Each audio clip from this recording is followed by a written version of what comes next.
Hello everyone, how are you doing? I hope you're doing amazing.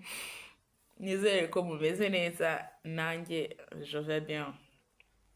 Meze neza n'umuryango wanjye, twese tumeze neza turashima Imana. So, welcome back to the Digital Mom channel. This is where we talk about personal growth, family life, and financial empowerment. For modern moms, of course, for digital ones. So, uyu munsi ndashaka ko tuganira ku ngingo ikomeye. Tumaze iminsi turi kuvuga ingingo zikomeye gusa. I want us to talk about impamvu amafaranga yawe utamenya aho ajya. Hari igihe wicara pe ntumenye amafaranga yawe ahantu yagiye ukavuga ati nawe yishakiye inzira yabaye intore cyangwa. So let's be honest. Ugeze kujya ureba kuri konti yawe cyangwa amafaranga yawe yo ku mufuka ukibaza uti byagenze gute, amafaranga yagiye he? I mean, ntabwo uri wenyine. Most of us have been there. Don't panic. Most of us have been there. You get paid, you plan to save, but after a week, icyumweru kigashira nta n'igihumbi ufite. Kandi ku munsi wa payment wari uruvuna kubona ufite amafaranga wanaplaninze kuza gusevinga. Ako se kuki bimeze gutyo? Kuki bigenda gutyo? Why does money keep slipping away before we even realize it? So today I'm going to show you the main reasons why this happens and how we could fix it. Tugiye kurebera hamwe impamvu utamenya ahantu amafaranga yawe ajya. Impamvu ya mbere utamenya ahantu amafaranga yawe ajya nuko nta budget ugira. You don't have a budget. In previous episodes twakoze a series about budgeting. I would encourage you to go and watch that series. Ariko iyo utanditse uko winjiza nuko usohora amafaranga uburi mu gicuku. You don't have any idea of what your money does and where your money goes. This is why you need to know how much do you earn and how much do you spend. Okay? Actually, money loves order. Niba utari ubizi bimenye. Amafaranga akunda order. If you don't plan for it, it will plan for itself. Because money loves order. Okay? If you don't plan for it, please, the money is going to plan for itself. So in other words, if you don't tell your money where to go, it will go anywhere. Excuse me. So here are the tips. For you to have a budget, you need to write down your monthly income. Ukeneye kumenya amafaranga winjiza mu kwezi nangahe. Niba winjiza buri munsi, amafaranga winjiza buri munsi ya spending gute daily. Kuko hari umuntu uvuga ngo for me I earn every day ndi nyakabyizi amafaranga yajyaza buri munsi, but you need to sum up that money winjiza buri munsi so that you could write down your monthly income. Then you list all your expenses. You start from food, from rent, kids' school fees, transport, savings, self-care, miscellaneous. You plan everything. You make the list of all your expenses, and then you make sure that the total of expense is never exceeding the total of income. Ntukatume ugira depense nyinshi ziruta amafaranga yo winjiza. Kugira budget bituma ugenzura aho amafaranga yawe ajya, kandi bigufasha gufata ibyemezo byiza, if I could say. That is number one reason utamenya ahantu amafaranga yawe ajya, nuko nta budget ugira. Okay? Number two reason ituma utamenya ahantu amafaranga yawe ajya nuko yakoresha nta ntego ufite. Imikoreshereze y'amafaranga idafite intego. Hari igihe amafaranga ajya mu bintu utatekerejeho. You know those small things we call ngo ni make. You pass by a coffee shop, you feel like you can have a cup of coffee. Ukagenda, you take a mug of 2,500 ukavuga biratanu. Seni menshi, let me have a mug of coffee. Ukaba ayo yajyaye. You pass by the other place, you feel like snack is calling you. You take a snack of 500. You do, ukaba uri guscrollinga kuri Instagram, ukahita ubona aka perfume k'ibihumbi 5 ukavuga let me buy it. Ntabwo ari menshi, but my dear, at the end, when that adds up, it will give you a very big loss. I mean, small spending equals to big loss. Utwo dufaranga tugiye ugenda utakaza uvuga ngo si all bit ya desa se, you know, ni all bit ya desa, ariko nufata desa ukabikora iminsi 10, that is 2000. Nubikora iminsi 20, that is 4000 agiye utaplaningi.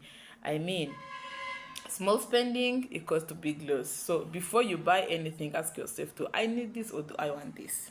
Kugira ngo byirinde. Iki kintu ngiye kugura, do I need it cyangwa I want it?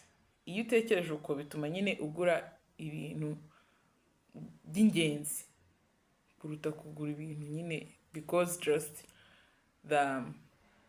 because uri kumva ko ushaka kubigura nyine agatima kari kure hare kandi muri make utari ubikeneye. That is number 2 reason that you don't know where your money goes. Number 3 reason ituma utamenya ahantu amafaranga yawe ajya, it is technology. This technology is making you spending a lot of money utabizi. Let's be honest, smartphones, internet bundles and mobile money charges, sometimes they eat big part of our budget. Believe me or not, but these online transactions, they are eating up our money. Sometimes we say ngo ni 500 gusa, ngo, you know, ngo ntago ari menshi, ukavuga okay, instead yo kuba nabikuza amafaranga yo nzakoresha muri ku kwezi, ukayashyira kuri mobile money or you keep it on your bank account. Every transaction ukoze ukajya wohereza from bank account, you know. Ukirengagiza ko there is a charge for sending that, there is charge for that service bari kugukorera. Ngo ni 500 gusa, but when you send 20 times bagukata 500, that is 10k, ibihumbi 10 biba bigiye, you know. So a solution to this, you have to limit your impulse online purchase. Okay, limit impulse online purchases. Niba ugiye ahantu akakode, ibintu byo guhora bagukata kuri mobile money, buriya n'ututaringa udufaranga bagenda bagukata kuri momo wishyuye, bahide ushaka kubona mu kwezi watakaje amafaranga menshi kandi utaplaningiye kuzatakaza, urumva. Then check your mobile money statements weekly. Ngiyo I do check it weekly, please. Ngareba nkavuga in this week this is my mobile money statement. N'ubuntu kubicekinga MTN bigwera ubuntu. You have to deal just akanyenyeri 142 ubuntu ugakurikiza amabwiriza. Ask mobile money statements kugira umenye ahantu amafaranga yawe ajya. Ikindi, you can even use transaction tracking apps cyangwa notebooks. They are there and they are free. Ushaka downloadinga muri telefone yawe and then you track your money. So indi mpamvu ya kane, yes, ya kane ituma utamenya ahantu amafaranga yawe ajya, ni ugukoresha amafaranga utayafite. Uti gute se gute nkoresha amafaranga ntafite? Yes, I mean debt and credit spending. Wari wicara, maybe you are at your office, ukicara ukavuga nta mafaranga mfite, but I feel like I'm craving for pizza. Ugahita ujya kuri more cash. Ukajya kuri more cash, you have to press imibare hanyuma ugahita ubona amafaranga and then you buy your pizza. Ukumva nyine it's something simple. Wirengagije ko ya mafaranga afashe kuri more cash, ujya kwishyura uzishyura ushyizeho inyungu ye 9%. And that is the money that is going. I mean, hari igihe tugira imyumvire yo gukoresha amafaranga tutarabona pe, ugasanga ubonye akantu kari online uravuze ngo aka kantu ni ntakagura none hasi nkazagaruka kazamutse. Maybe it's a promotion on a product kuri Instagram tujya tuzibona, ugahita uvuga ati okay, ntaribi, let me use my credit card, ugakoresha za percentage zo bajya bakongerera ku ikarita yawe, kuri credit card yawe, ugasanga wenda bajya baguhereza ko ushobora gukoresha ukarenzaho nk'ibihumbi 200, ugahita okay, let me use that. Ariko uri kwirengagiza ko once you deposit the money on your account, they are going to take that credit with 6% of interest. Kandi 6% nayo amafaranga atari make. Rero utwo tuntu twose, you know, usanga dutuma utamenya ahantu amafaranga yawe ajya. Okay, iyindi mpamvu ituma utamenya ahantu amafaranga yawe ajya ni ukutandika ibyo wakoresheje amafaranga yawe. ukavuga ati ubuse ko naguze ikibiriti cy'ijana ngo ubu ni ngombwa kwandika ikibiriti, ni ngombwa kuko kuri miliyoni habuzeho igiceri cy'ijana ntabwo miliyoni iba yuzuye. Please do the records of your money. Please do the records. Ndabasabye, do the records of your money.